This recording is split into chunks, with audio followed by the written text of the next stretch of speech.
When dealing with incoming electrical services for townhouses, it's important to understand the wiring configurations and requirements to ensure safe and reliable power distribution. Generally, each townhouse has its own electrical panel, supplied directly and not interconnected. Let's explore the methods and considerations involved. Regarding single-family townhouses, each townhouse typically has its own electrical panel, meaning cables from the utility meter run directly to each townhouse panel. There are no underground conduits used to connect the panels of different townhouses. This setup ensures that each unit has an independent electrical service. Now consider attached townhouses, which share a common wall with one or more other townhouses. In this configuration, each townhouse may have its own electrical panel, and these panels are often located adjacent to each other within the common wall. Cables from the utility meter can run to a main panel, from which subpanels distribute electricity to each townhouse. In terms of the wiring process for townhouse panels, firstly, run main feeder cables. This involves running cables from the utility meter to each townhouse panel, or to a main panel if one exists. Secondly, connect subpanels if applicable. If a main panel is used, connect subpanels to it. Thirdly, distribute circuit cables. Run cables from the main panel or subpanels to each electrical outlet, switch, and lighting fixture in each townhouse. Fourthly, install branch circuits. Install breakers and fuses in the panels to protect each branch circuit. There are several benefits to running cables to each panel. Firstly, there's independent service. Each townhouse has its own dedicated electrical service, ensuring power reliability. Secondly, there's easier troubleshooting. If there is an electrical issue in one townhouse, it affects only that unit, not the entire complex. Thirdly, there's flexibility for upgrades. Townhouses can be upgraded individually without affecting other units. When wiring townhouse electrical panels, several additional considerations must be kept in mind. Consider panel locations, which should be accessible and protected from the elements. Consider cable sizing, which should be properly sized to handle the electrical load. Finally, consider conduits, using appropriate conduits to protect cables from damage. It's essential to follow all electrical codes and safety regulations when wiring townhouse electrical panels. This includes adhering to the National Electrical Code, or NEC, and local codes and standards. For example, Article 230.71 of the NEC addresses the location of disconnecting means.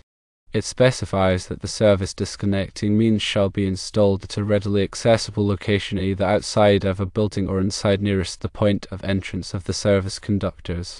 This ensures that in the event of an emergency, the power can be quickly and safely shut off. Another important aspect is proper grounding and bonding. The grounding electrode system should be installed per NEC Article 250 to ensure a low impedance path for fault current, which helps to protect against electrical shock and minimize the risk of fire. Bonding involves connecting all non-current carrying metal parts of the electrical system to the grounding electrode system to ensure they are at the same electrical potential. For sizing conductors, NEC Table 310.15/16 provides ampacity ratings for conductors based on their insulation type and temperature rating. It's essential to select conductors with sufficient ampacity to carry the intended load without overheating, which can lead to insulation breakdown and fire hazards. Overcurrent protection is another critical safety measure. Circuit breakers and fuses are used to protect conductors and equipment from overloads and short circuits. The overcurrent protection device should be sized according to the ampacity of the conductor it protects, as specified in NEC 240.4. Ground fault circuit interrupters, or GFCIs, are required in certain locations such as bathrooms, kitchens, and outdoor areas to protect against electrical shock.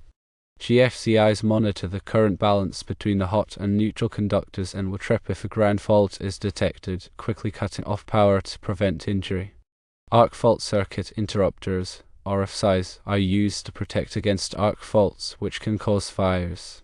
ASIs detect the unique signatures of arc faults and trip the circuit breaker to interrupt the current flow, reducing the risk of fire. When running cables, it's important to follow NEC guidelines for cable support and protection. Cables should be securely fastened to building structures using appropriate supports, such as cable ties or staples, and should be protected from physical damage using conduit or other protective measures where necessary. In multi-family dwellings, such as townhouses, NEC 230.40 specifies the number of services permitted. Typically, each building is allowed one service, but there are exceptions, such as for large capacity requirements or for fire pumps. When multiple services are installed, it's important to properly coordinate the overcurrent protection devices to ensure selective coordination. Selective coordination means that only the overcurrent device closest to the fault will trip, minimizing the disruption to other parts of the electrical system. When working with electrical panels, it's important to maintain proper working clearances around the equipment. NEC 110.26 specifies the required working clearances based on the voltage of the equipment and the presence of exposed live parts. These clearances provide enough space for workers to safely access and work on the equipment. Proper labeling of electrical panels and circuits is essential for safety and troubleshooting. Each circuit breaker should be clearly labeled to indicate the equipment or area it serves. Panel schedules should be accurate and up to date.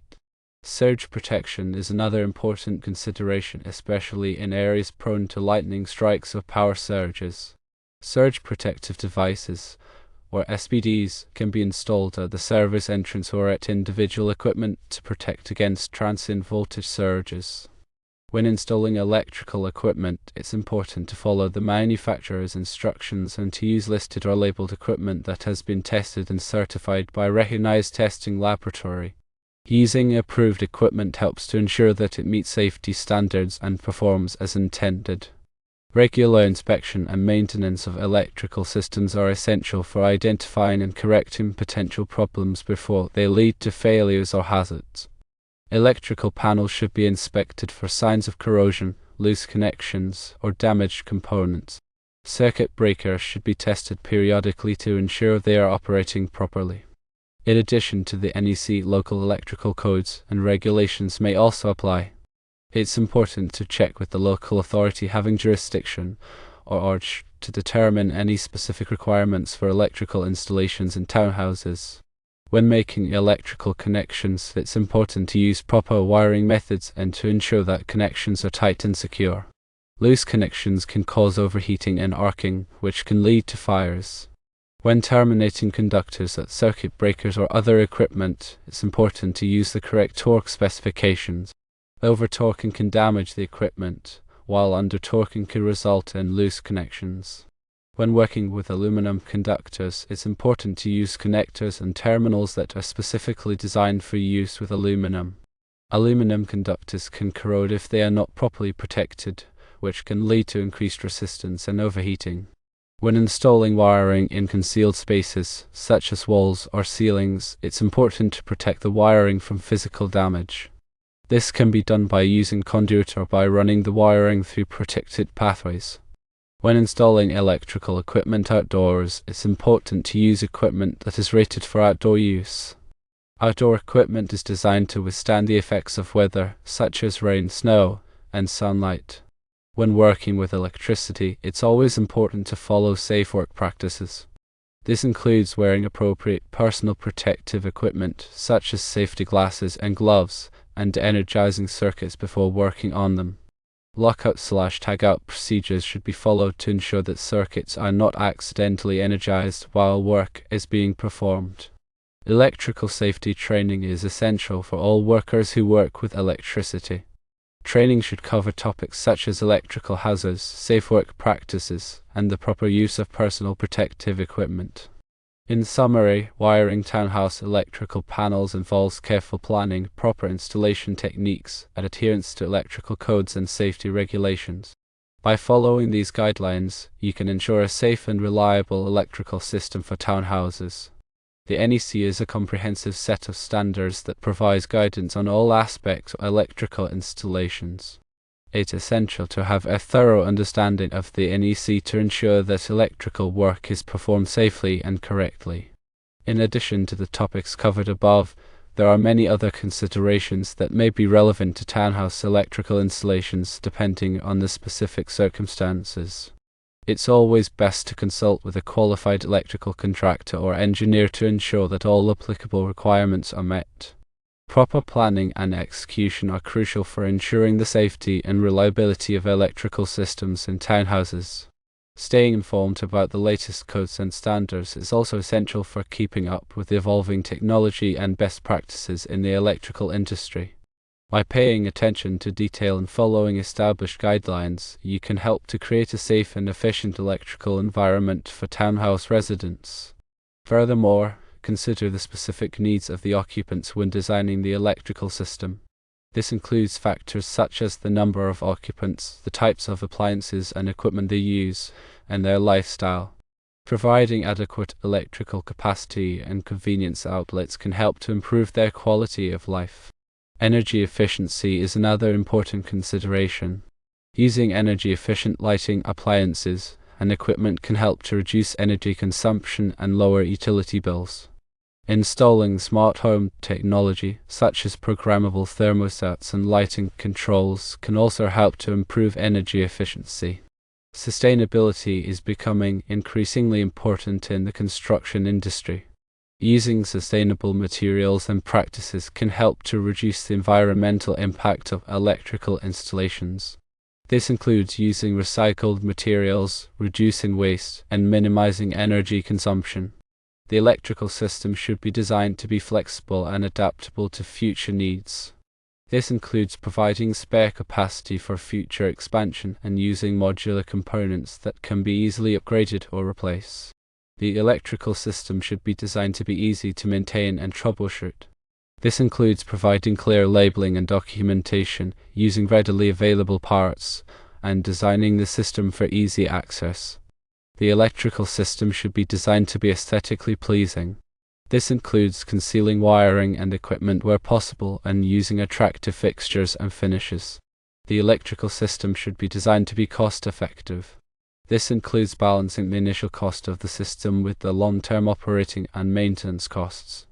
The electrical system should be designed to be safe and reliable. This is the most important consideration of all. By following all applicable codes and standards and using qualified personnel, you can help to ensure that the electrical system is safe for occupants and protects against electrical hazards.